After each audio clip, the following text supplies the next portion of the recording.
Bueno,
buen día, Master. Ya vamos a empezar.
Recording in progress.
Hola, buenos días.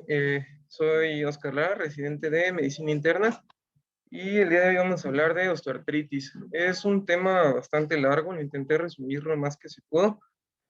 Eh, y bueno, del tema vamos a abordar los siguientes puntos, que va a incluir la definición, epidemiología, un poco de anatomía articular, histopatología y teorías de osteoartritis, clínica, exploración física y escalas de actividad, diagnóstico, radiología y el tratamiento, tanto farmacológico, no farmacológico y quirúrgico. Y bueno, ¿cómo se va a definir la osteoartritis? Se va a definir como un trastorno que afecta a las articulaciones móviles, que va a estar caracterizado por un estrés celular y una degradación de la matriz extracelular. Es importante recalcar que esta enfermedad va a afectar principalmente el cartílago y va a estar iniciado por micro y macro lesiones que inician con una respuesta de mala adaptación para la reparación y que incluye vías proinflamatorias de la respuesta innata y puede afectar todas las estructuras articulares. Aunque es importante mencionar que el 80% de los casos de osteoartritis se presentan en rodilla. En segundo lugar se encuentra la cadera y en tercer lugar las manos, perdón. Y bueno, en cuanto a la epidemiología, es la afección articular observada, más observada en la población adulta. La literatura reporta que el inicio de la enfermedad empieza aproximadamente a los 45 años. Se encuentra entre las primeras 10 causas de atención hospitalaria. La principal atención que buscan los pacientes es por dolor y es una de las principales causas de discapacidad en México. En México, en la población adulta, va a tener una prevalencia del 10.5%. Va a ser más frecuente en mujeres, con una prevalencia del 11.7% y en hombres con un 8.7%. Y de acuerdo a la epidemiología va a variar de acuerdo a la región, siendo el estado más frecuente en Chihuahua con un 20.5% y a la Ciudad de México la vamos a encontrar con un 12.8%. Como ya les había mencionado, la osteoartritis de la rodilla va a representar un 80% de los casos de osteoartritis y va a tener, a nivel mundial, tiene una incidencia de 240 casos por cada 100,000 personas. Y, ay, se ve muy chiquito. Bueno, entre los factores de riesgo vamos a tener tres tipos, que van a ser los no modificables, los modificables y los locales. Entre los no modificables, los principales va a ser la edad. Se dice que un 40% de los adultos mayores de 45 años, para cuando tengan 85 años, van a desarrollar algún tipo de osteoartritis. El sexo, como les había mencionado, es más frecuente en mujeres y se piensa que tiene que ver el factor hormonal, los estrógenos sobre todo, y la genética. Dentro de diversos estudios, se ha encontrado que se encuentra una asociación de hasta el 40%, pero únicamente el 25% de todos los casos van a tener un componente genético y se han detectado aproximadamente 30 alosis. Y dentro de los factores modificables, la obesidad, un IMC por arriba de 25, va a ser un factor de riesgo importante para padecer esta enfermedad. Enfermedades sistémicas, ahorita les voy a presentar un cuadro donde se encuentran las principales enfermedades, pero son las enfermedades sobre todo que tienen alteraciones metabólicas o enfermedades proinflamatorias. Otra cosa que me faltó mencionarles de la obesidad es que la obesidad lo que hace es que predispone a que los pacientes tengan una posición en varo, lo que va a hacer que la articulación tenga un soporte anormal y un desgaste mayor. Y factores hormonales. Se ha escrito sobre todo el déficit estrogénico, sin embargo hay diversos estudios que reportan que aunque se supla ese déficit estrogénico, no mejora la evolución de la enfermedad. Y debilidad muscular, que va a ser un indicador de riesgo de la osteoartritis. Estas son las enfermedades que predisponen sobre todo al desarrollo de osteoartritis. Entre las enfermedades metabólicas vamos a encontrar la enfermedad de Wilson y a la hemocromatosis como las más importantes. Y enfermedades endocrinas, a la diabetes tipo 2, el hipotiroidismo y el hiperparatiroidismo. Igualmente, enfermedades por depósito de cristales, por ser una enfermedad proinflamatoria dentro de la articulación, puede desarrollar esta enfermedad. Y enfermedades óseas como la enfermedad de Payet y osteonecrosis. Y como les había mencionado, todas las enfermedades que sean propensas a desarrollar inflamación pueden desarrollar esta enfermedad, como la artritis reumatoide, las espondiloartropatías y la artritis séptica. Y bueno, para entender la enfermedad tenemos que entender un poquito cómo funciona una articulación. Esta imagen está un poquito borrosa, pero fue la que encontré principalmente, que tiene todos los componentes. Y dentro de ellos vamos a encontrar al hueso subcondral, a la membrana sinovial, que va a contener al líquido sinovial, al cartílago, que va a ser el principal que se va a afectar durante la enfermedad, y a los ligamentos y tendones. Voy a hablar brevemente de ellos. Y bueno, la membrana sinovial va a ser el sitio donde se va a producir el líquido sinovial que va a nutrir el cartílago y va a lubricar sus superficies. Se va a dividir en tres compartimientos funcionales, que va a ser la región de revestimiento o íntima sinovial, que va a ser la capa que va a estar en contacto con la cavidad intraarticular, el estroma subíntimo y la neurovasculatura. Dentro de esta membrana sinovial vamos a tener las principales células que van a ser fibroblastos de la íntima, pero podemos encontrar otras células como adipocitos, monocitos, y aquí es donde se va a encontrar la microvasculatura, que van a estar los vasos sanguíneos, la inervación y el drenaje linfático, que es el que se va a encargar de eliminar el líquido sinovial.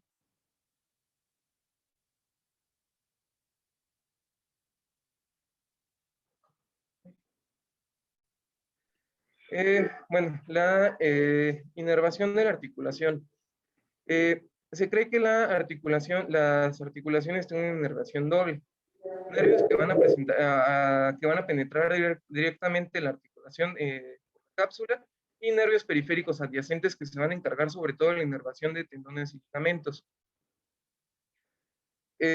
Las articulaciones tienen cierto rango de movimiento. Cuando la articulación respeta este rango de movimiento, no va a presentar dolor, pero cuando se supera este rango de movimiento es cuando hay dolor. Y es cuando hay estas afecciones o traumatismos, cuando se va a presentar dolor en las articulaciones. Y bueno, los tendones van a ser puentes funcionales y anatómicos entre el músculo y el hueso, y van a concentrar la fuerza en una gran masa de músculo localizada en un hueso, y mediante sus divisiones puede abarcar diferentes huesos. Está formado por fibrillas de colágeno que están incrustadas en una matriz de proteoglucanos, y en los tendones pueden aparecer cambios degenerativos. Cuando los tendones tienen un tamaño muy grande, generalmente van acompañados de una vaina. Esta vaina, cuando en pacientes que tienen largos periodos de inflamación o inmovilización, puede presentar fibrosis, y esto puede limitar el movimiento y también presentar dolor. Los tendones es muy característico que se divida en fascículos, fibrillas, miofibrillas, y finalmente termina una porción de colágeno que es la que se va a unir al hueso. Estas fibras van a estar localizadas de forma longitudinal, y se dice que tienen una porción de elastina a colágeno de 1 a 50. Y bueno, los ligamentos van a ser aquellos que van a proporcionar una estabilización entre huesos. Van a permitir una amplitud de movimiento limitada entre los huesos, y es importante destacar entre ellos que tienen una relación de elastina-colágeno de 1 a 4, es decir, tienen mayor cantidad de elastina que los tendones, lo que permite mayor fuerzas de estrés sobre ellos. Y este es un corte histológico de un ligamento. Es importante destacar que, bueno, como habíamos visto, en los tendones son fibras longitudinales.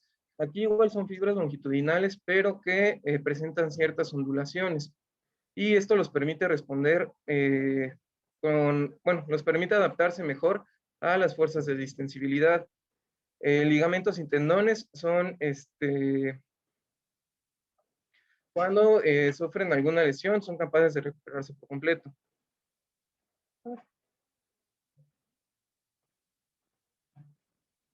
Otra de las estructuras que vamos a encontrar dentro de las articulaciones son las bolsas. Las bolsas van a ser tejido que va a favorecer el deslizamiento de un tejido sobre otro. Son sacos cerrados con revestimiento escaso de células mesenquimatosas, y traumatismos directos, por ejemplo, sobre la rodilla, pueden dar lugar al desarrollo de nuevas bolsas, y que éstas hipertrofien y hagan una comunicación entre ellas. Los meniscos, antes se creía que los meniscos, sobre todo en la rodilla, aunque también podemos encontrar en la articulación acromioclavicular y externo clavicular, se creía que su función no era tan importante. Sin embargo, actualmente se sabe que dan soporte a la articulación y contribuyen a la absorción de impactos y lubricación, y están compuestos principalmente por colágeno. Y bueno, el cartílago articular va a ser un tejido conjuntivo ya maduro, va a ser un tejido conjuntivo especializado que va a cubrir las superficies de soporte y del peso de las articulaciones diartrodiales. Su principal función es permitir el movimiento entre los huesos con baja fricción y alta velocidad y absorber fuerzas transmitidas asociadas a la locomoción y contribuir a la estabilidad articular. Y junto con el líquido sinovial van a contribuir a un movimiento sin fricción. Este es un corte histológico donde en la parte inferior podemos ver el hueso subcondral y más adelante las capas de condrocitos.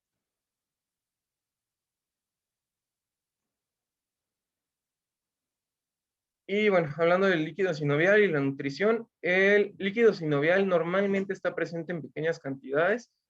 Eh, por ejemplo, en una rodilla sana se va a encontrar 2.5 mililitros, que tiene que ser suficiente para recubrir la superficie sinovial y que permita que no se separen las superficies articulares. Este va a ser esencial para la nutrición y lubricación de las estructuras avasculares.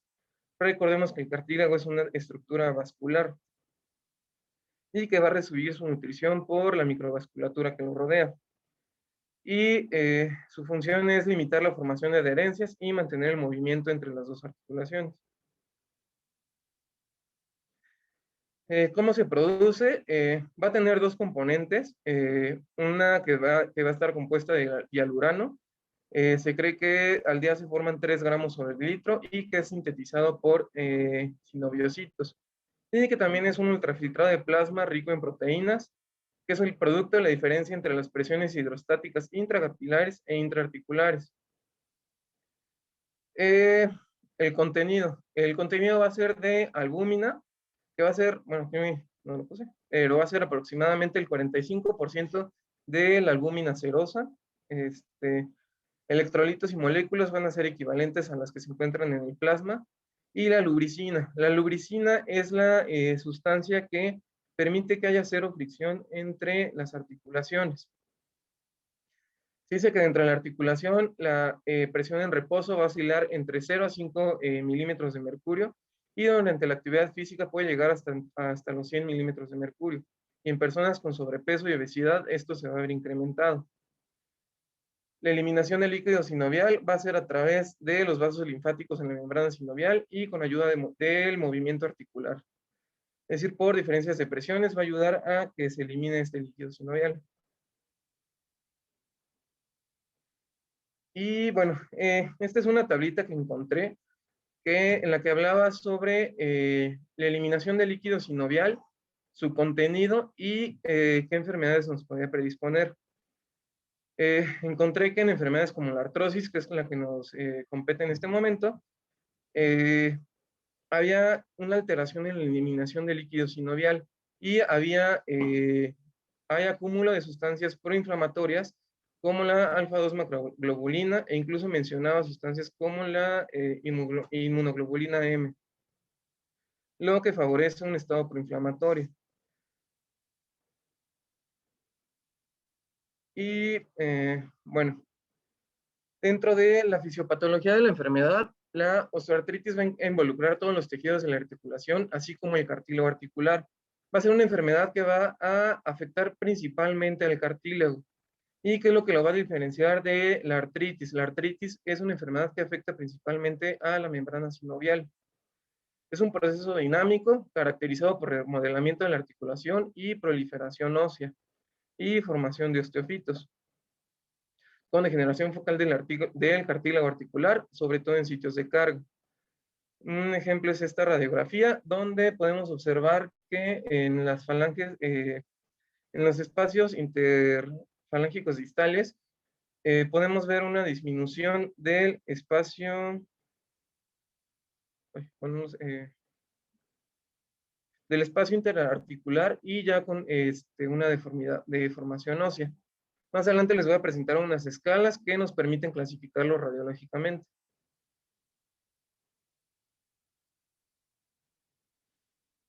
Y bueno, ya entrando dentro de la fisiopatología de la enfermedad, vamos a tener los factores de riesgo, que son los que ya les mencioné, susceptibilidad para osteoartritis y un desequilibrio fisiológico, que va a haber un desequilibrio entre el estrés que va a recibir la articulación y su adaptabilidad. La enfermedad como tal va a tener dos fases, una fase anabólica que va a ser compensatoria, donde va a haber un incremento de el grosor del cartílago y una parte catabólica que va a haber, que ya es tardía y va a haber una disminución del cartílago. Va a haber degradación del colágeno tipo 1, 2, 10 y 11 y de los proteoglicanos de la matriz. Una inflamación y degradación del cartílago y un intento de reparación que nos va a corresponder a la fase anabólica. Va a haber modificaciones en el hueso subcondral y reacciones de hiperostosis que nos va a favorecer la formación de osteofitos. Y ya en una fase catabólica va a haber progresión con daño articular.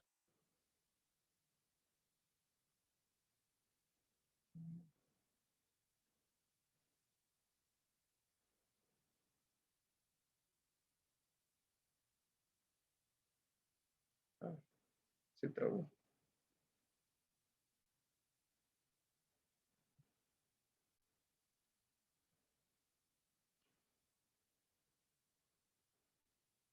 Uy, problemas técnicos.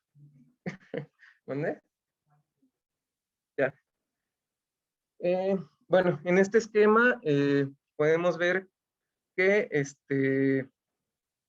todos los factores que nos va a influir como tal es una enfermedad multifactorial, que nos va a incluir factores genéticos, como les mencioné, hay más de 30 dosis reportadas.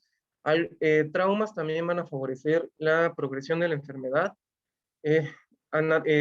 Alteraciones estructurales como displasia, que van a condicionar cargas anormales en la articulación, al igual que la obesidad, mala alineación, debilidad muscular y pérdida de la propiocepción. Esto va a causar un estrés anormal en el cartílago normal y este va a responder con una adaptación que va a corresponder a la respuesta anabólica, donde va a haber un engrosamiento del cartílago. Cuando se pierde esta capacidad de responder, va a haber un daño articular. Entonces, como les decía, va a haber un aumento de la densidad y rigidez del hueso subcondral como una fase inicial.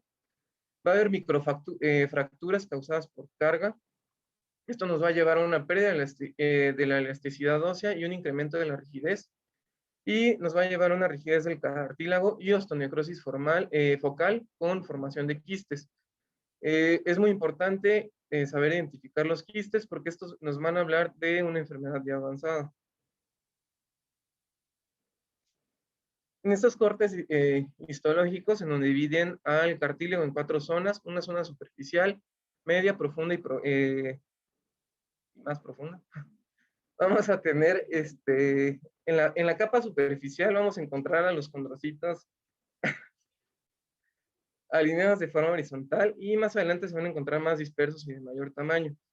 En un cartílago ya afectado, vamos a ver una pérdida de los condrocitos con bueno, ahorita les voy a enseñar una imagen donde se va a ver una irregularidad en la formación del cartílago. Este es un corte histológico de un cartílago normal y este es un corte histológico de un cartílago con artrosis, donde podemos ver estas criptas que ya tienen pérdida de cartílago.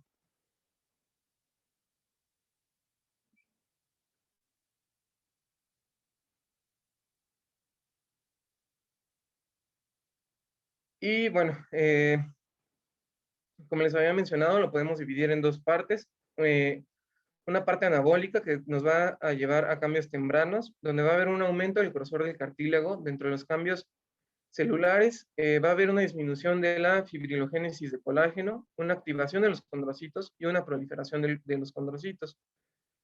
Dentro de los cambios bioquímicos, va a haber un aumento de la síntesis de prostaglandinas, de condroitin sulfato, va a aumentar la cantidad de agua dentro de la articulación, de proteínas y de la síntesis de colágeno, y una disminución de queratán sulfato. En cambios tardíos, que ya nos habla de una fase catabólica, va a haber una disminución del grosor del cartílago, y por tanto va a haber una apoptosis de los condrocitos. Va a haber una disminución de la síntesis de colágeno, una disminución de condroitin sulfato y una disminución en la síntesis de prostaglandinas, lo que nos va a llevar a una destrucción del cartílago. Entre los mediadores anabólicos vamos a encontrar el factor de crecimiento 1, proteínas morfogenéticas óseas, interleucinas 4 e inhibidores de metaloproteinasas. Cuando se pierde este equilibrio, vamos a encontrar mediadores catabólicos.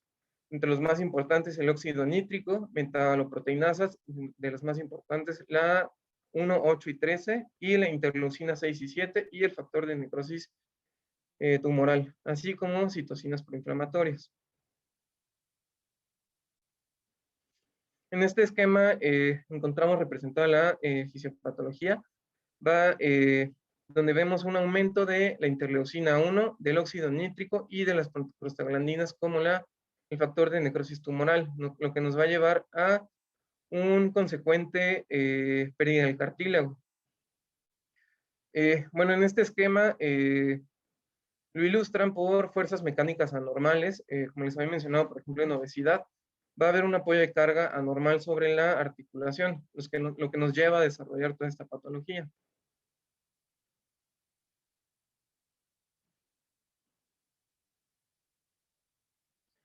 Y bueno, estas son las principales citocinas catabólicas que vamos a encontrar en la artrosis, sobre todo la interleucina 1, el factor de necrosis tumoral alfa, y las metaloproteinasas, que van a ser las que nos van a producir daño principalmente. Y bueno, eso fue hablando en cuanto a la clínica y la clasificación. Bueno, rápidamente algo que me faltó mencionarles es que, bueno, aquí dentro de este esquema es importante mencionar que la articulación es un lugar avascular, como les había mencionado. Cuando hay factores de estrés, se vuelve un lugar hipóxico y acidótico que va a favorecer la angiogénesis periarticular, y esto favorece la inflamación dentro de la articulación.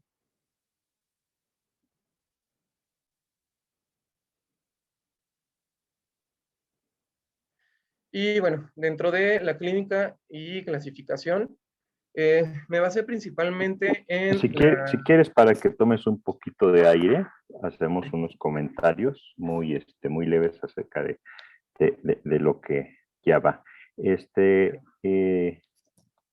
Nos hablaste de la membrana sinovial, nada más comentar que la membrana sinovial en condiciones normales solo va a tener una o dos líneas celulares, y ya cuando viene el desarrollo de algunas enfermedades, este número de líneas celulares puede aumentar de manera considerable hasta llegar a tener 200, 300 láminas de células, y esto pues ya nos hablaría de una proliferación sinovial. Esto normalmente se presenta en otras enfermedades como la artritis reumatoide. Las bursas, de las que también nos hablaste, que tienen la función de permitir el movimiento principalmente en las grandes articulaciones, van a tener una capa interna formada también por tejido sinovial, y también van a tener este líquido sinovial en la parte anterior. Por lo tanto, cuando hay un proceso inflamatorio, las bursas van a funcionar, o más bien dicho, cuando hay un proceso inflamatorio que afecte la articulación, también puede estar afectada la bursa, también puede aumentar de volumen y llenarse de líquido, y pues se consideraría como un órgano aparte, que tiene su función, no es una bolsa común y corriente, sino también responde a los estímulos externos y es parte integral de la articulación como tal. Ya también nos hablabas acerca de que va a existir un desgaste normal de las articulaciones. Esto sucede en todas las gentes. Sin embargo, ya hablar desde el punto de vista patogénico, ya estamos hablando de osteoartritis. Algunos, ahora sí que va por modas, anteriormente se decía artrosis como tal. Sin embargo, al existir un grado, aunque sea mínimo, de proceso inflamatorio como tal, el término más aceptado actualmente es osteoartritis, haciendo referencia al proceso inflamatorio como tal. Y efectivamente el sitio anatómico en el que se toma en cuenta el desgaste principal, pues es el cartílago articular, en el cual cuando no hay una respuesta adaptativa adecuada al estrés, pues va a buscar la manera de poder compensarse. Y una de las maneras de poder compensarse pues es hacerse más duro, hacerse más vascularizado, crecer y tener todos los cambios de los cuales pues vamos a seguir continuando.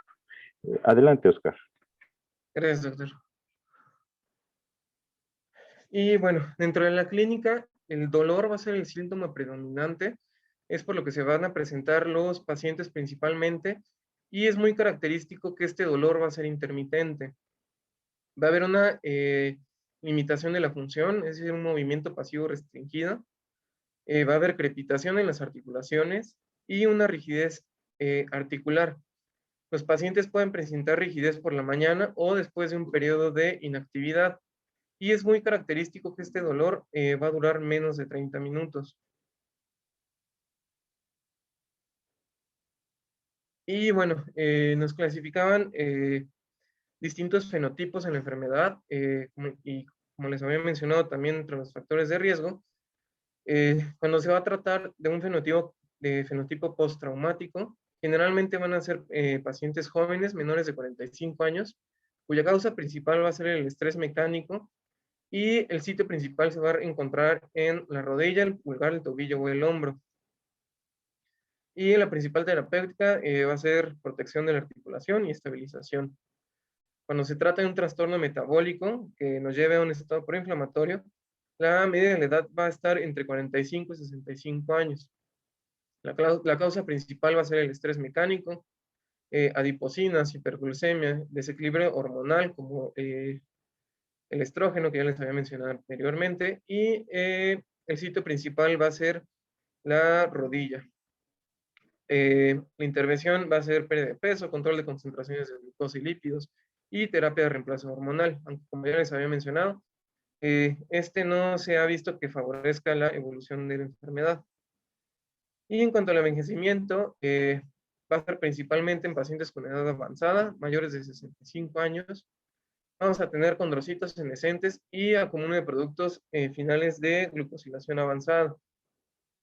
Va a afectar principalmente la cadera, la rodilla y la mano. Y en variantes genéticas, que va a ser menos del 25%, se puede presentar principalmente en mano, cadera y columna. Y bueno, el dolor que lo van a presentar todos los pacientes.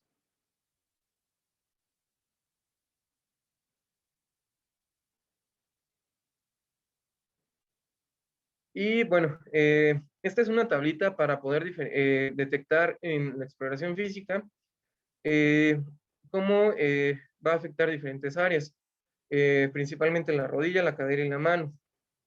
En la rodilla va a afectar principalmente la articulación medial y femororutoliana. Clínicamente vamos a tener dolor de rodilla, dolor al caminar que se incrementa en el esfuerzo, principalmente subiendo escaleras, marcha antálgica, es decir, que van a cojear, y dificultad para levantarse de las sillas. Va a ser bilateral y va a ser más frecuente en mujeres que en hombres. Va a predominar el varo que el valgo, va a haber deformidades en flexión y es muy característico que hay pérdida de masa muscular en el cuádriceps, así como inflamación en la articulación. En la cadera va a afectar principalmente la región superolateral o central. Es característico de la exploración, tenemos que buscar un dolor inguinal. Va a afectar el muslo o el lado medial de la rodilla, el glúteo, va a presentar también una marcha antálgica y es muy característico que van a tener dificultad para colocar calcetines o mencionaba también en la literatura que para cortarse las uñas de los pies. Va a ser de predominio unilateral y va a ser más frecuente en mujeres. En etapas tempranas va a haber movimientos restringidos para la rotación interna y en etapa tardía para la rotación externa. Y en la exploración podemos encontrar una rotación externa del miembro afectado y pérdida de la masa muscular del cuádriceps y del glúteo. En la mano va a haber una afección de las articulaciones interfalángicas proximales y distales y es muy característico que la articulación carpo-metacarpiana en pulgar va a estar afectada y va a tener subluxación. Va a haber dolor, inflamación y rigidez. Hay restricción de movimientos, síntomas intermitentes, pero la función de la mano va a estar conservada. Y cuando hay afección de la mano, es muy importante preguntarse si hay antecedentes familiares, porque es frecuente que haya antecedentes familiares. Usualmente es bilateral, es más frecuente en mujeres e inicia principalmente después de la menopausia. En la exploración va a haber nódulos de Heberdin y de Bouchard y, como les había mencionado, la subluxación del primer carpo metacarpiano. Y va a estar asociado con osteoartritis en otras articulaciones. Y bueno, se ve un poquito borroso, pero estos son los criterios diagnósticos para cada porción que va a estar afectada. Vamos a tener un diagnóstico clínico, radiológico y clínico y de laboratorio. Para la rodilla, estos criterios que son los que utiliza actualmente el Colegio Americano de Reumatología, va a tener una sensibilidad del 95% y una especificidad del 69%. Debe haber dolor en la rodilla y al menos 3 de los siguientes: una edad mayor de 50 años, una rigidez matutina de menos de 30 minutos, crepitaciones óseas, sensibilidad ósea o dolor a la palpación y engrosamiento óseo de la rodilla. Y no va a haber aumento de la temperatura focal. Dentro del criterio radiológico, debe haber una radiografía con osteofitos y al menos uno de los siguientes, lo que ya les había mencionado: edad mayor de 50 años, rigidez menor de 30 minutos y crepitación. Y en cuanto a laboratorios, van a ser los mismos criterios clínicos, pero vamos a tener la presencia de una velocidad de sedimentación globular menor a 40 milímetros por hora, o un factor de reumatoide menor a 1 a 40. Y esto nos va a elevar la sensibilidad, la especificidad. En cuanto a la cadera, ya con criterios radiológicos y de laboratorio, a la exploración vamos a encontrar una rotación interna menor al 15%, una velocidad de sedimentación, una BCG menor a 45, edad mayor a 50 años y dolor a la rotación interna. Como les había mencionado, esto se va a encontrar en etapas tempranas. Radiológicamente podemos ver la presencia de osteofitos o un estrechamiento del espacio articular. Y en cuanto a la mano, tiene que tener al menos 3 o 4 de los siguientes criterios: una reacción hipertrófica secundaria del tejido óseo articular de 2 o más de las 10 articulaciones de la mano, una reacción hipertrófica secundaria del tejido óseo articular de 2 o más interfalanges distales, menos de 3 articulaciones metacarpofalángicas con datos de inflamación y deformidad en al menos una de las 10 articulaciones.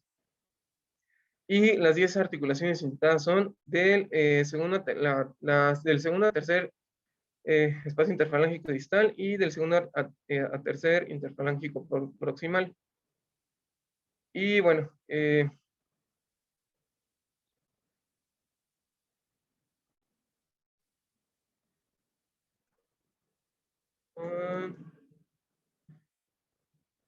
¿cómo te puedo decir?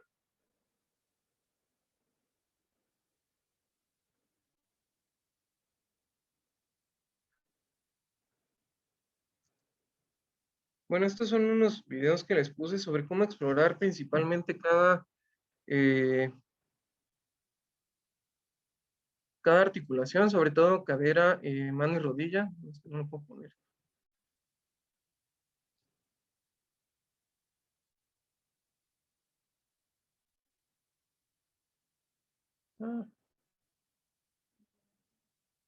¿Dónde?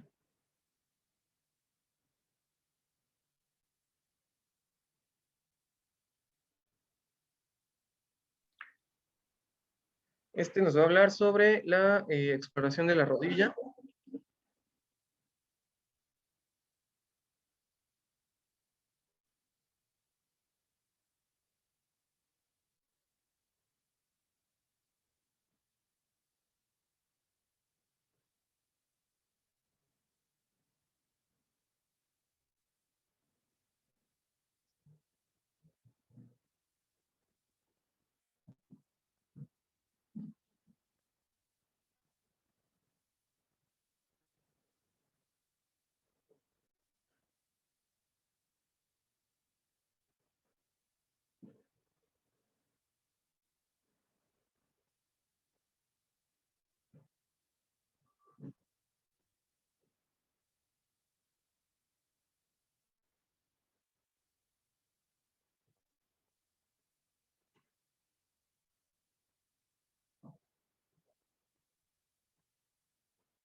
Veo que no tiene sonido, pero pues lo vamos explicando para que le vayamos más o menos sacando provecho al video. La exploración de la rodilla pues tiene que ser comparativa. Idealmente pues debes de tener descubierta la articulación para poder visualizarla de manera adecuada.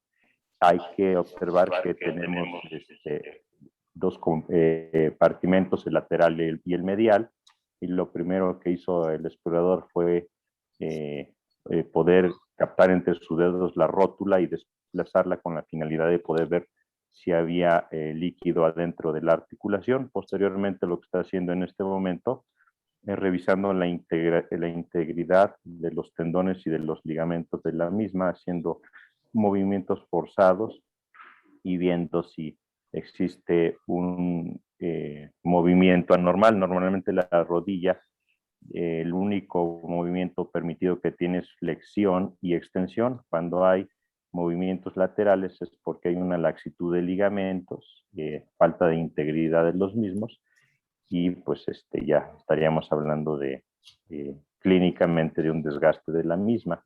Si al desplazar la rótula sobre los huesos, sobre la tibia, encontramos deformidades, entonces intuiremos que además hay osteofitos ahí dentro de la articulación. Sí tienen sonido, pero no sé por qué no se escucha.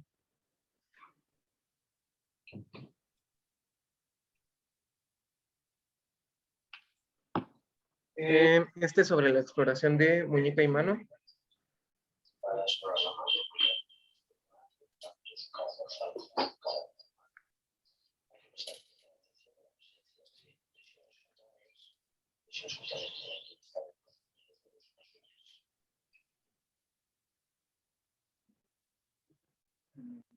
Sí, no sé por qué.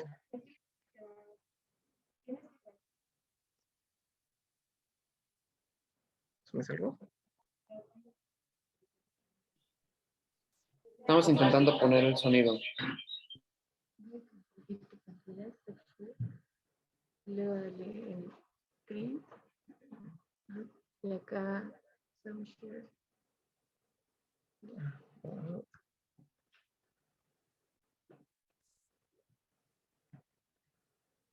Cutáneas, atrofias musculares o existencia de tumefacciones.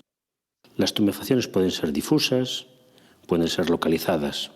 Y las tumefacciones localizadas, en caso, por ejemplo, de artritis de la muñeca, serán transversales, mientras que las de los tenosinovitis suelen ser alargadas y longitudinales. Hay que explorar los diferentes tendones, en el caso de sospechar una tendinopatía, y observar cómo va discurriendo el tendón, observando en ocasiones nodularidades que facilitarían que éste se engatillara, provocando lo que se conoce como dedos en resorte. Para observar si hay artritis o no, hay que tomar primeramente la temperatura, observando la temperatura de las articulaciones, comprobándola con la de la piel que está adyacente. Observar el movimiento de la muñeca, de la flexión, de la extensión, de la aproximación o de la separación, y siempre comparándola con la muñeca contralateral. En el caso de artritis va a haber dolor difuso a lo largo de todo el carpo, dolor a presión de la apófisis estiloides cubital, y va a haber limitación de los movimientos globales en caso de artritis, pero localizados en caso de tendinopatías. En cuanto a las artritis que hay en las articulaciones metacarpofalángicas, hay que observarlas una a una, palpándolas de arriba a abajo. Si aparece dolor, es muy sugestivo de la misma. También se puede realizar una maniobra para observar todas juntas, que es apretándolas. Esto es lo que se conoce como maniobra de Ricci o apretón metacarpiano.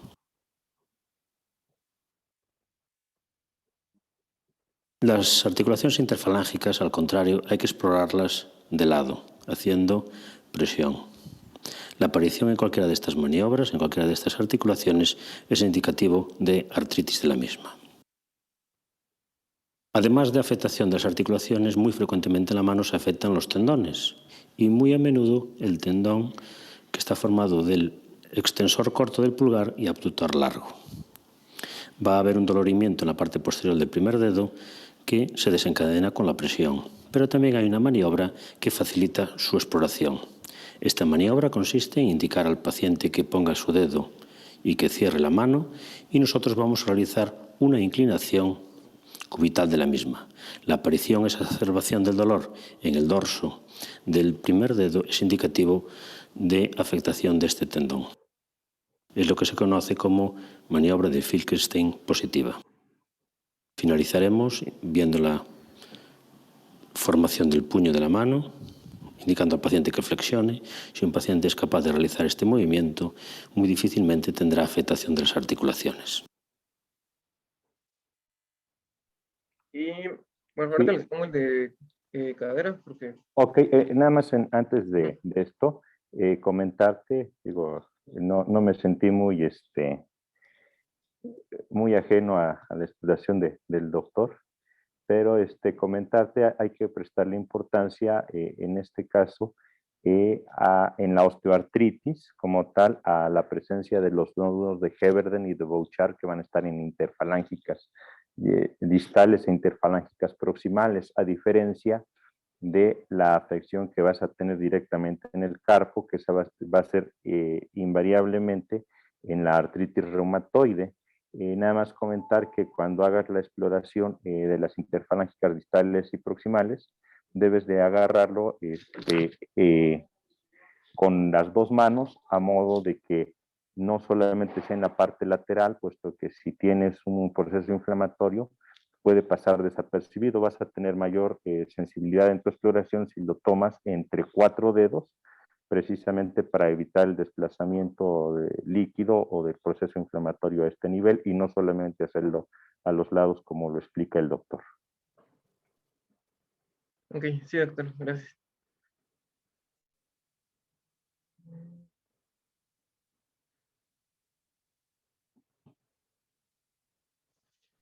Adelante.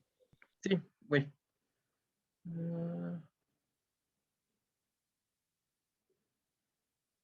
Ay. Bueno, ahorita al último les pongo el de cadera, porque considero que también es importante. Y bueno, es importante que aprendamos a diferenciar cuándo se va a tratar de artritis reumatoide y cuándo se va a tratar de osteoartritis. Como ya les había dicho, la osteoartritis va a atacar principalmente al cartílago, a diferencia de la artritis reumatoide, que va a atacar la membrana sinovial. Su principal síntoma de la osteoartritis es la rigidez y el dolor, acompañado de crepitación, y no va a ser común la inflamación. En la artritis reumatoide sí va a ser común que haya inflamación. En la osteoartritis es una enfermedad asociada a envejecimiento. La artritis reumatoide se puede presentar a cualquier edad. No va a haber síntomas extraarticulares en osteoartritis, y en artritis reumatoide sí. La rigidez va a ser poco duradera, menor a 30 minutos, y en artritis reumatoide va a ser mayor a 30 minutos. El dolor va a empeorar con la movilidad y no se trata de una enfermedad autoinmune. Esto nos va a dictar mucho el tratamiento que vamos a dar al paciente. Al contrario, en la artritis reumatoide se va a tratar de una enfermedad autoinmune. Y bueno, hay varias escalas de actividad que nos van a ayudar a medir el grado de enfermedad que tiene el paciente. Dentro de las principales está la de WOMAC y la del ENEC. Únicamente les voy a hablar de la de WOMAC. Esta escala tiene 4 ítems que van a estar agrupados en 3 escalas, que nos va a medir dolor, rigidez y capaz funcional. Cada ítem se va a contestar en una escala de tipo verbal de 5 niveles.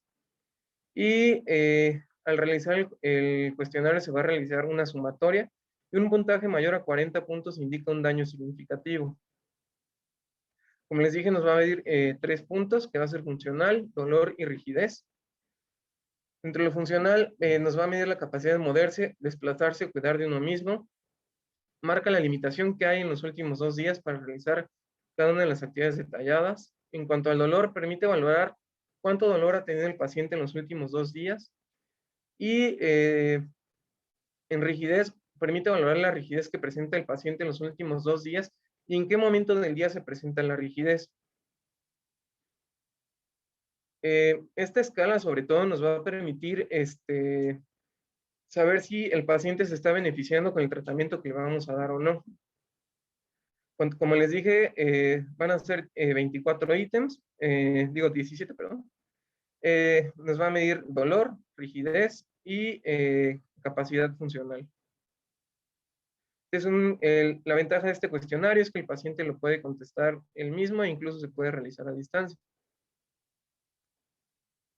Otro cuestionario importante, ya que el de WOMAC se va a limitar, bueno, tiene mayor sensibilidad en cuanto a articulaciones de rodilla y de cadera, pero este cuestionario de Dreiser nos va a permitir medir la limitación funcional, sobre todo de la mano.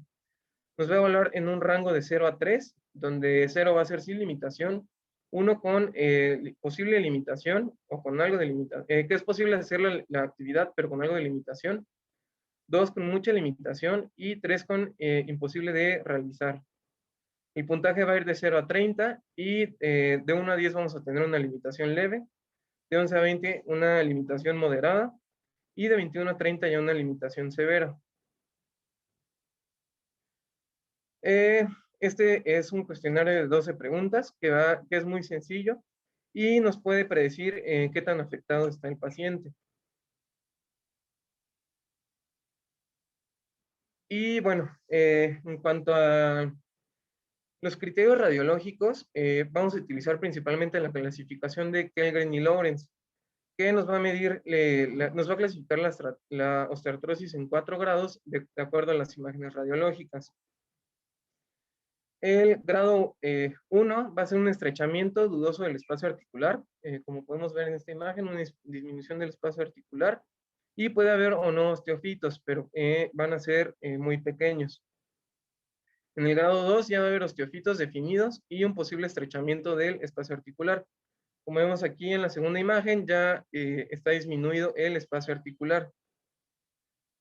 En un grado 3 ya va a haber osteocitos moderados y múltiples y hay un estrechamiento definitivo del espacio articular. Y nos va a llevar a una deformidad de los extremos óseos, como podemos ver aquí en esta imagen. Y en un grado 4 vamos a tener osteofitos grandes y un marcado estrechamiento del espacio articular con severa esclerosis del hueso subcondral y deformidad definida en los extremos óseos, que podemos ver aquí en esta imagen. Esta escala es más valorable en la rodilla, pero se puede observar en las otras articulaciones. Por ejemplo, aquí en cadera ya podemos ver un grado 4, donde ya hay una esclerosis del hueso subcondral y una deformidad ósea y una disminución del espacio articular. Muy bien, Oscar. Vamos a aprovechar esta imagen, la imagen de la cadera que tienes ahí, para comentarte que la afección articular en la osteoartritis normalmente es asimétrica en todas las articulaciones, a diferencia de la artritis reumatoide, en la que el desgaste va a ser simétrico contra lo que cabría esperar. Si podemos observar aquí las caderas, van a observar que en la parte superior el desgaste va a ser mayor, en la parte superior los huesos se van a pegar, mientras que en la parte medial el espacio articular es mucho mayor, entonces vamos a tener un desgaste que va a ser asimétrico. Las 4 condiciones radiológicas que nos van a hablar de osteoartritis como tal van a ser lo que ya comentamos, el estrechamiento articular, va a ser la esclerosis subcondral. La esclerosis subcondral se va a ver remarcada, se va a ver remarcado el reborde articular como tal, y esto pues es debido a que el cartílago articular se va compactando. La formación de osteofitos, que generalmente va a ser hacia la parte final de la articulación. La articulación tiende a crecer para tratar de compensar la disminución de la resistencia que está teniendo, en este caso en la cadera del lado derecho, observamos en la cabeza del fémur la presencia de osteofitos. La imagen previa de la rodilla se veía en la parte final de los filos tibiales que estaban ya más crecidos, ahí es donde precisamente lo están señalando. Y una que no veo aquí en la imagen, pero que también nos hablaría de la osteoartritis, sería la presencia de quistes subcondrales, que precisamente abajo del cartílago articular se va a formar un espacio que se llena de líquido, y posteriormente se puede llegar a romper y a fracturar, y entonces te ocasionaría una inestabilidad articular.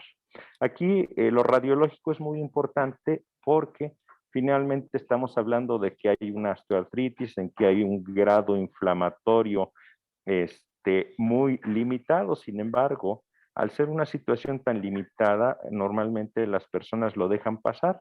Y nada más para que se den una idea, la osteoartritis es la primera causa de la necesidad de recambio articular, tanto en cadera y rodilla.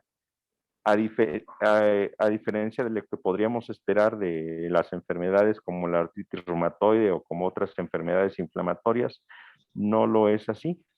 Es muy catastrófica esta situación y pues nada más para que se den una idea, nuevamente lo vuelvo a recalcar, es la primera causa de prótesis, tanto de cadera como de columna, para que en algún momento pues no lo tomemos como que es solamente un proceso inflamatorio muy leve y que no pudiera llegar a tener implicaciones como tal.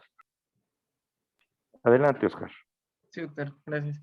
Y bueno, aquí en esta radiografía de mano, igual podemos ver lesiones subcondrales, una disminución del espacio articular, y bueno, decía en la literatura que la formación de quistes es principalmente en manos. No sé si también en rodilla y cadera. Sí, normalmente se pueden observar más en las grandes articulaciones. En manos llega a suceder, pero lo puedes observar más claramente cuando se desarrollan principalmente en rodillas. Ok, sí, doctor, gracias.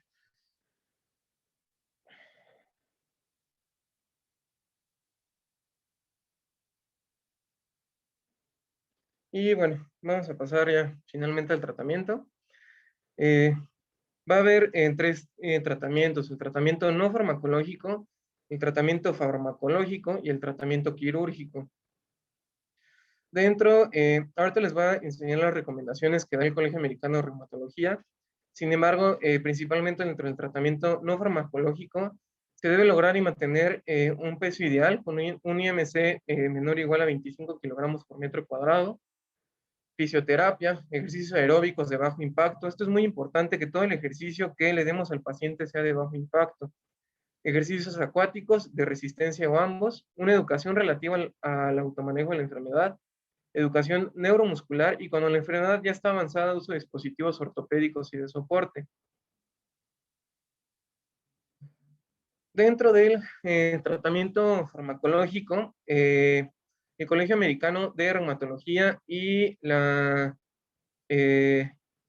Liga Europea de Reumatología han considerado varios fármacos. Se consideraba el paracetamol como tratamiento de primera línea en dolor leve a moderado. Sin embargo, no se ha mostrado algún beneficio como monoterapia en osteoartritis de rodilla y cadera.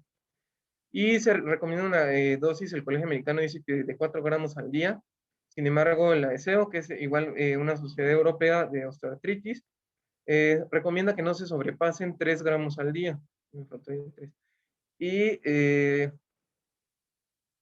cuando no llega a responder a paracetamol, que les comento como monoterapia, es muy poco frecuente que se utilice, se llegan a utilizar los AINES, que van a influir, aparte de la analgesia, van a influir en el metabolismo de las citocinas, en el líquido sinovial de los pacientes con osteoartritis, y va a haber un alivio satisfactorio del dolor. Los más utilizados es el diclofenaco, el ibuprofeno, que nos van a disminuir la presencia de interleucina 6, factores de necrosis tumoral, y el factor de crecimiento. Y va a haber una mejoría en la escala WOMAC. Lo recomiendan cuando la terapia del paracetamol fracasa. Sin embargo, está muy limitado su uso por efectos adversos, sobre todo gastrointestinales. Y se recomienda únicamente dar en plazos cortos, no rebasando más de 30 días. Otro de los medicamentos que se pueden dar son los inhibidores COX-2, que en México se va a encontrar únicamente disponible el Eterocoxib y el Celecoxib. El Celecoxib es el que está más estudiado y es el que demuestra un alivio del dolor y tiene una mejor tolerancia gastrointestinal a largo plazo. Y posee un menor riesgo de sangrado gastrointestinal a comparación de un AINE. Cuando el paciente por alguna comorbilidad no puede tomar ningún medicamento, ya sea paracetamol o AINE, se recomiendan los AINEs tópicos, sobre todo en pacientes mayores de 75 años, sobre todo por el riesgo de sangrado o de daño gastrointestinal. Otro de los medicamentos que se llega a utilizar es la capsaicina tópica, que es la sustancia que se encuentra literalmente en los chiles. Es un alcaloide natural derivado de pimientos picantes, que va a ser un agonista selectivo del receptor potencial transitorio vaniloide, el TRPV1, que va a inhibir la función de las fibras C y de la nocicepción. En estudios se ha visto que es más efectivo que el placebo y dentro de sus efectos adversos va a haber un enrojecimiento y sensación de ardor.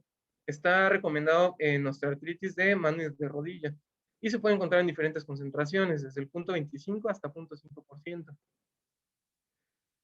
Cuando todos estos medicamentos han fracasado, se puede valorar el uso de opioides.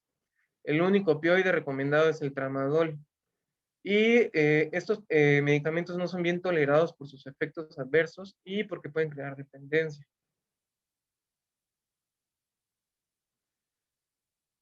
Otros medicamentos que se han llegado a utilizar es la duloxetina, que es un inhibidor de la recaptura de serotonina y puede llegar a inhibir el dolor. Sin embargo, los pacientes llegan a abandonar el tratamiento por sus efectos adversos, entre los que se incluyen náusea, gerostomía, somnolencia, fatiga y estreñimiento. Y la duloxetina se va a recomendar en pacientes que tienen múltiples articulaciones afectadas. Los esteroides intraarticulares, que va a ser un tratamiento que se va a dar a corto plazo, ya que va a aliviar el dolor de 3 a 4 semanas. Y la glucosamina. La glucosamina va a entrar dentro de medicamentos coadyuvantes que van a tener un efecto lento dentro de la articulación, pero que sin embargo se ha visto que puede ser beneficioso acompañado con algún otro medicamento, como puede ser el paracetamol o alguno de los otros medicamentos que les mencioné. Es administrado como una sal, la que se administra principalmente es el sulfato de glucosamina, a una dosis de 1500 miligramos cada 24 horas. Y bueno, estas son las recomendaciones del Colegio Americano de Reumatología. Dentro de las medidas no farmacológicas, lo que más recomiendan ellos es el ejercicio. Recuerden que tienen que ser ejercicios de bajo impacto, la pérdida de peso, programas de autocuidado y movimientos pasivos de las articulaciones como el Tai Chi. Hay otras medidas no farmacológicas que pueden ayudar, como es la acupuntura, la terapia conductual, el calor o terapias de enfriamiento, entrenamientos balanceados, yoga y otras medidas no farmacológicas. Dentro de los tratamientos farmacológicos, ellos recomiendan principalmente el uso de AINES, pero recordemos que no se pueden dar a largo plazo por sus efectos adversos.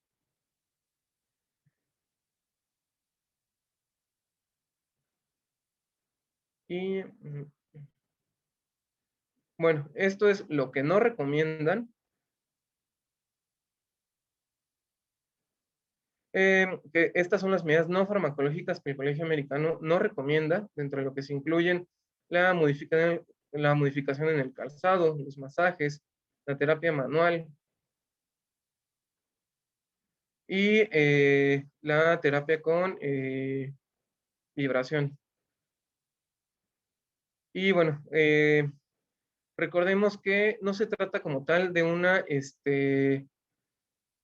enfermedad autoinmune. Es por eso que todos los medicamentos contra enfermedades autoinmunes van a estar contraindicados. Hay medicamentos que no están todavía bien estudiados, como la glucosamina y la condroitina. Sin embargo, hay estudios que han visto que que tienen una mejor evolución pacientes que consumen glucosamina. Sin embargo, el Colegio Americano de Reumatología todavía sigue contraindicando su uso, así como las inyecciones intraarticulares de ácido hialurónico, que se cree que pueden aumentar la viscosidad de la articulación y por lo tanto prevenir su desgaste. Otros medicamentos como la colchicina y opioides que sean diferentes al tramadol. El aceite de pescado y la vitamina D son medicamentos, suplementos que también no se ha visto que aporten algún beneficio al desarrollo de la enfermedad.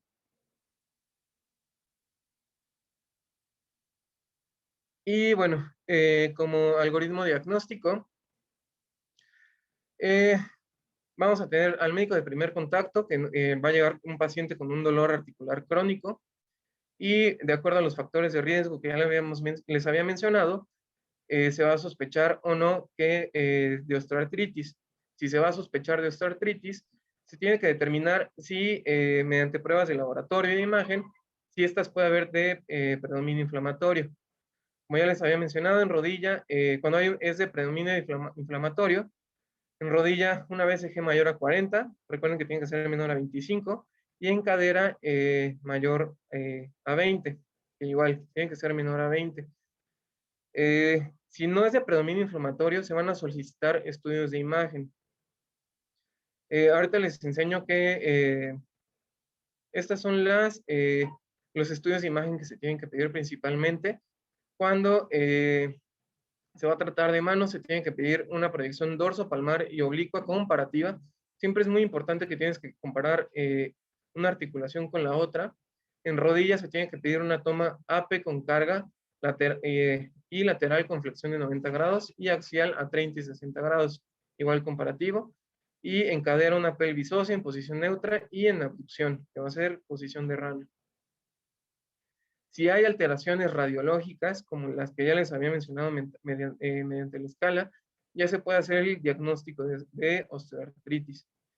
Es muy importante los criterios que nos había dicho el doctor, que la presencia de osteofitos, la disminución del espacio articular y la esclerosis subcondral.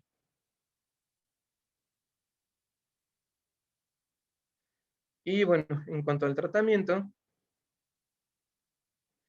ya una vez que tenemos el diagnóstico definitivo de osteoartritis, se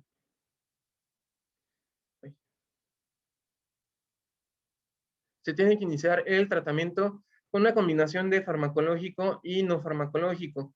Lo que se recomienda principalmente es una referencia de terapia física. Dentro de las medidas no farmacológicas principales va a ser el control de peso, la educación y el ejercicio de bajo impacto. Dentro del tratamiento farmacológico, estos CISADOAS son medicamentos que van a ayudar a una progresión más lenta de la enfermedad, como es el caso de la glucosamina. Y se puede agregar o no paracetamol o alguna AINE dependiendo de la sintomatología del dolor. Ya para este paso tenemos que haber aplicado nuestras escalas para ver la gravedad de la enfermedad. Si con estas medidas el paciente continúa con dolor, se puede considerar el uso de AINES tópicos. Si persiste con el dolor, se pueden dar ciclos intermitentes de AINES. Recordemos que no se pueden dar con mayor a 30 días. Y se va a dar el tratamiento dependiendo de qué riesgo tenga el paciente. Si tiene un riesgo gastrointestinal normal, se tiene que prescribir un AINE con protección gástrica o un COX-2 con protección gástrica en tratamientos que van a ser prolongados. Si tiene un riesgo gastrointestinal elevado, forzosamente se tiene que dar un COX-2. Recordemos que los COX-2 se pueden dar a largo plazo con una protección gástrica.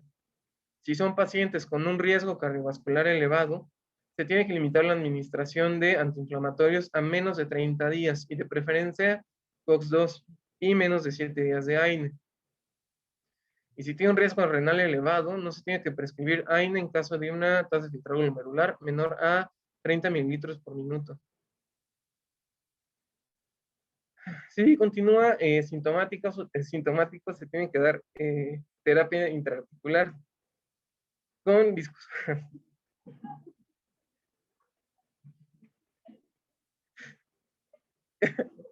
con viscosuplementación y esteroides.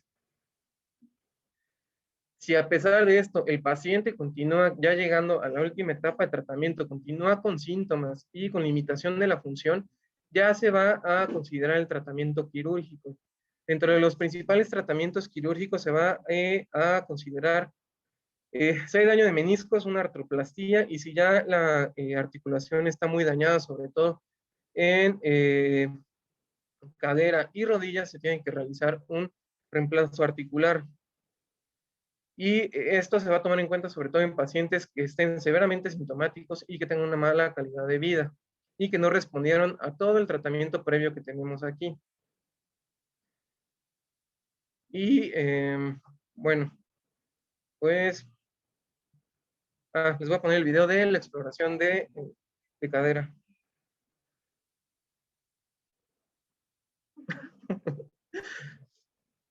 Ya me desgastó la voz.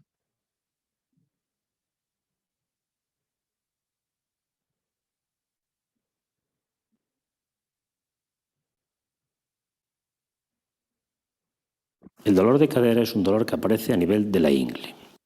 Primeramente lo que debemos de hacer es explorar la ingle para buscar la existencia o no, por ejemplo, de adenopatías.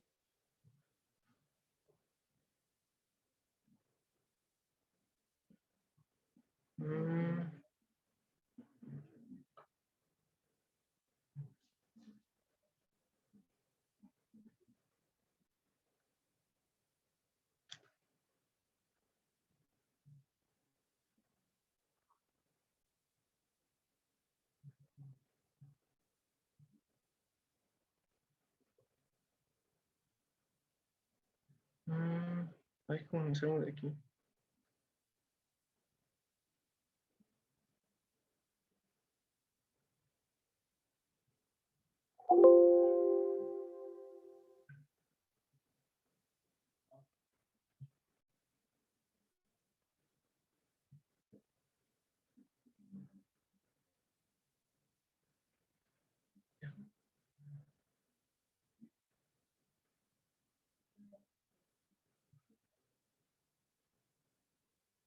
Sí.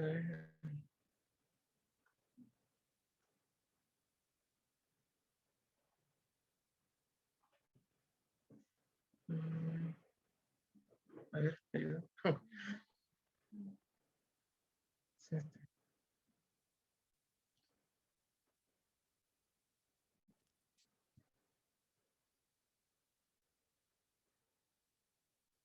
es que no lo veo.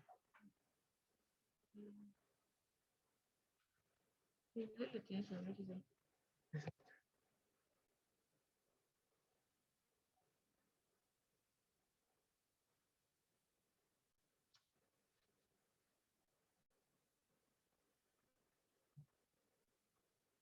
Ok, tengo el video.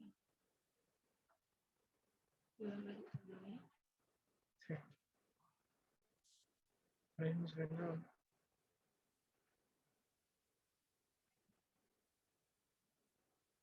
Lo que no sé es que la puedes darte la puedes abrir. Sí. Ok. Puedo saber todo, ¿ok? Sí. Y sí, no sé cómo hacer que se vea la pantalla.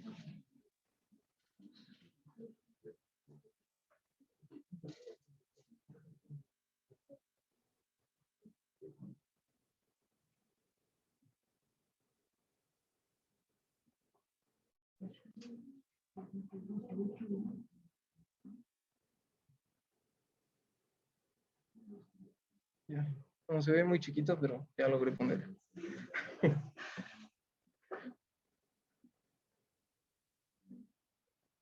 El dolor de cadera es un dolor que aparece a nivel de la ingle. Primeramente lo que debemos de hacer es explorar la ingle para buscar la existencia o no, por ejemplo, de adenopatías. Otro punto importante a palpar es el trocánter mayor, que se puede palpar fácilmente porque es muy superficial. Un dolor a este nivel es indicativo de una trocanteritis. Otro detalle importante a determinar es la longitud de los miembros inferiores, porque en muchas ocasiones hay dismetría. Para ello, con una cinta métrica, tomando como punto de referencia la espina ilíaca anterosuperior, medimos la pierna derecha, en este caso, hasta la parte inferior del malelo interno y lo comparamos con la pierna contralateral. Habitualmente puede haber dismetrías, pero nunca deben ser superiores a 1 centímetro. La exploración de los movimientos de cadera debe ser una exploración de movimientos pasivos. Inicialmente veremos si hay o no alguna deformidad, que en ocasiones está referido por alteraciones de la columna, como puede ser un flexo de cadera. Iniciamos la exploración.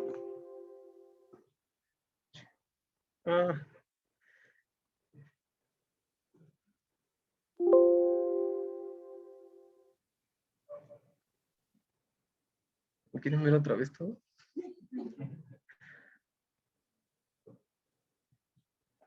El dolor de cadera es un dolor que aparece a nivel de la ingle. Primeramente, lo que debemos de hacer es explorar la ingle para buscar la existencia o no, por ejemplo, de adenopatías. Otro punto importante a palpar es el trocánter mayor, que se puede palpar fácilmente porque es muy superficial. Un dolor a este nivel es indicativo de una trocanteritis. Otro detalle importante a determinar es la longitud de los miembros inferiores, porque en muchas ocasiones hay dismetría. Para ello, con una cinta métrica, tomando como punto de referencia la espina ilíaca anterosuperior, medimos la pierna derecha, en este caso, hasta la parte inferior del malelo interno y lo comparamos con la pierna contralateral. Habitualmente puede haber dismetrías, pero nunca deben ser superiores a 1 centímetro. La exploración de los movimientos de cadera debe ser una exploración de movimientos pasivos. Inicialmente veremos si hay o no alguna deformidad, que en ocasiones está referido por alteraciones de la columna, como puede ser un flexo de cadera.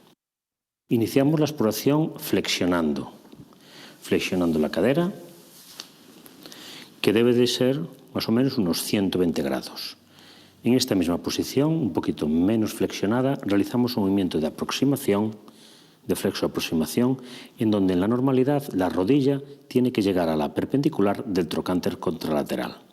En estos dos movimientos son dos movimientos que se afectan muy frecuentemente en caso de artrosis. Aprovechando esta situación, realizamos la exploración de rotación externa y rotación interna. Extendemos la pierna, fijamos la hemipelvis y exploramos la separación y la aproximación. Hay que comparar siempre los movimientos de una pierna con la pierna contralateral. Para finalizar la exploración, indicaremos al paciente que se ponga de costado boca abajo y vamos a explorar la extensión también de la pierna que duele con la contralateral asana, movimiento de extensión, y aprovechamos para estudiar los rodamientos. Indicamos al paciente que flexione las dos piernas, que las junte y que realice un movimiento de separación. En esta posición nosotros podemos observar anomalías o alteraciones de una u otra pierna. Asimismo, de una y de la otra pierna. Con ello ya hemos explorado todos los movimientos que podemos observar a nivel de la cadera. Hay que recordar que la limitación de todos los movimientos es indicativo de artritis, pero la limitación de algunos de los movimientos en particular de afectación de una tendinopatía o de una cosartrosis. Podemos completar la exploración de la cadera con dos maniobras de contrarresistencia. La primera de ellas, para observar afectación de los aductores, ponemos las manos e indicamos al paciente que junte las dos piernas con mucha fuerza. La aparición de dolor a nivel del pubis es indicativo de tendinitis de los aductores. Y ahora hacemos lo mismo, pero diciendo al paciente que separa las dos piernas en contra de nuestra resistencia. La aparición de dolor en la cara lateral de la cadera es indicativo de una persistencia o existencia de una trocanteritis. Y bueno, pues sería todo de mi parte. No sé si tienen alguna duda o algún comentario.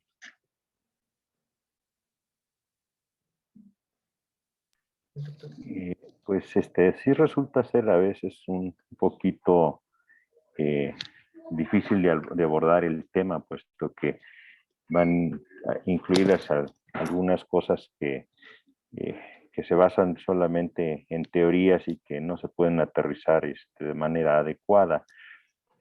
Pero sí comentar, bueno, me parece que más o menos se quedó la idea que queríamos, o que quería que se les transmitiera es que es una enfermedad frecuente, es una enfermedad, si bien hay predominio de las mujeres, o se comenta de predominio en mujeres, esto es porque las mujeres normalmente sus articulaciones son más pequeñas y cada vez que ellas ven alguna deformidad o algún cambio, pues les causa más inquietud, a diferencia a veces de los hombres que sus articulaciones son más gruesas, a veces toscas, y si empiezan a tener alguna nodulación o algo, pues realmente no les pasa por la mente la necesidad incluso de ir por el médico. Eso podría en algún momento explicar el predominio de la afección en mujeres como tal, aunque pues se da en ambos sexos, como ya comentamos. Ya en relación al tratamiento, pues la terapia física va a ser, va a ser importante la posibilidad de que el paciente pueda bajar de peso, los ejercicios de tipo aeróbico en este caso, tratar de fortalecer los tendones y los ligamentos que están alrededor de la articulación dañada, porque si una articulación duele, normalmente el paciente la deja de mover y al moverla pues empieza a perder funcionalidad en este caso. Por eso es importante acompañarlo de terapia física, acompañado de ejercicios. Y ya comentaron acerca del manejo analgésico, del manejo antiinflamatorio. En relación a los medicamentos ISADOAS, la glucosamina, la condroitina, en la única afección que están aprobados como tales en osteoartrosis de rodilla.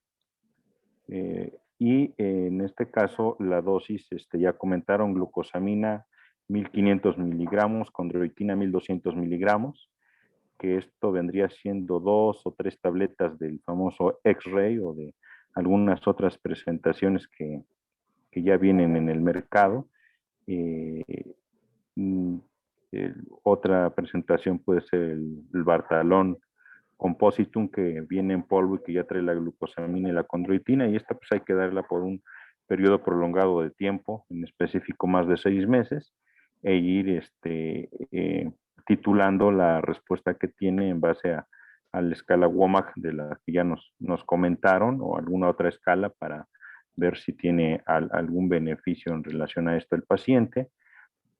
La exploración radiológica pues va a ser importante, ya que llegando a un estadio 3 o 4 de afección, pues es adecuado referirlo con el ortopedista para ver si se pudiera hacer algún otro abordaje con artroscopía, o bien ya la necesidad del recambio articular como tal. Entonces, pues a grandes rasgos yo creo que es lo que podríamos comentar acerca de la osteoartrosis, que si bien es la enfermedad más frecuente de todas las enfermedades que se presentan en el ser humano, más frecuente que la diabetes, más frecuente que la hipertensión, pues muchas veces todavía tiene muchas lagunas de lo que debería de ser su abordaje. No sé si alguien quisiera comentar algo más o si tuviera alguna duda. Yo tengo una duda. ¿Sí me escucha, doctor? Sí. Sobre el tema de la terapia física, o sea, si bien es cierto, si el paciente está en reposo, no va a poder, al menos por ese lado terapéutico, no va a poder producir más cartílago. Pero también la actividad física la empeoraría en relación obviamente a la gravedad y peso. Entonces, ¿cuál sería el punto medio donde tengamos la seguridad de que con cierta actividad física el paciente, gracias a la movilidad, se va a poder estimular la producción de cartílago?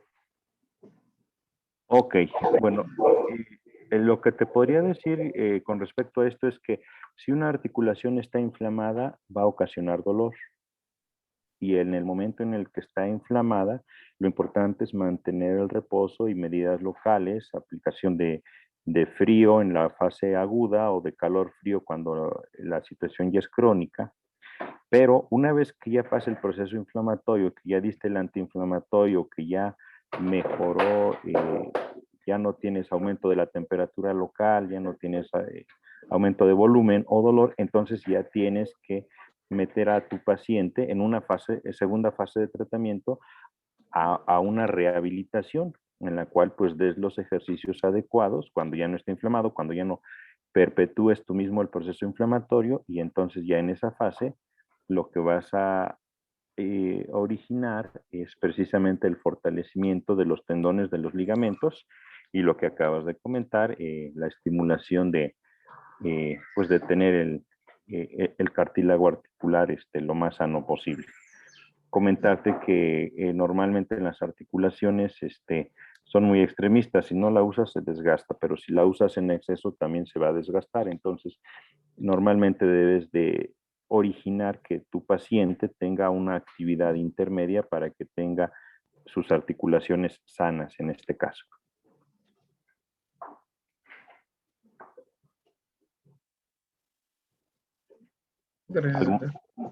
¿Alguna otra duda, algún otro comentario?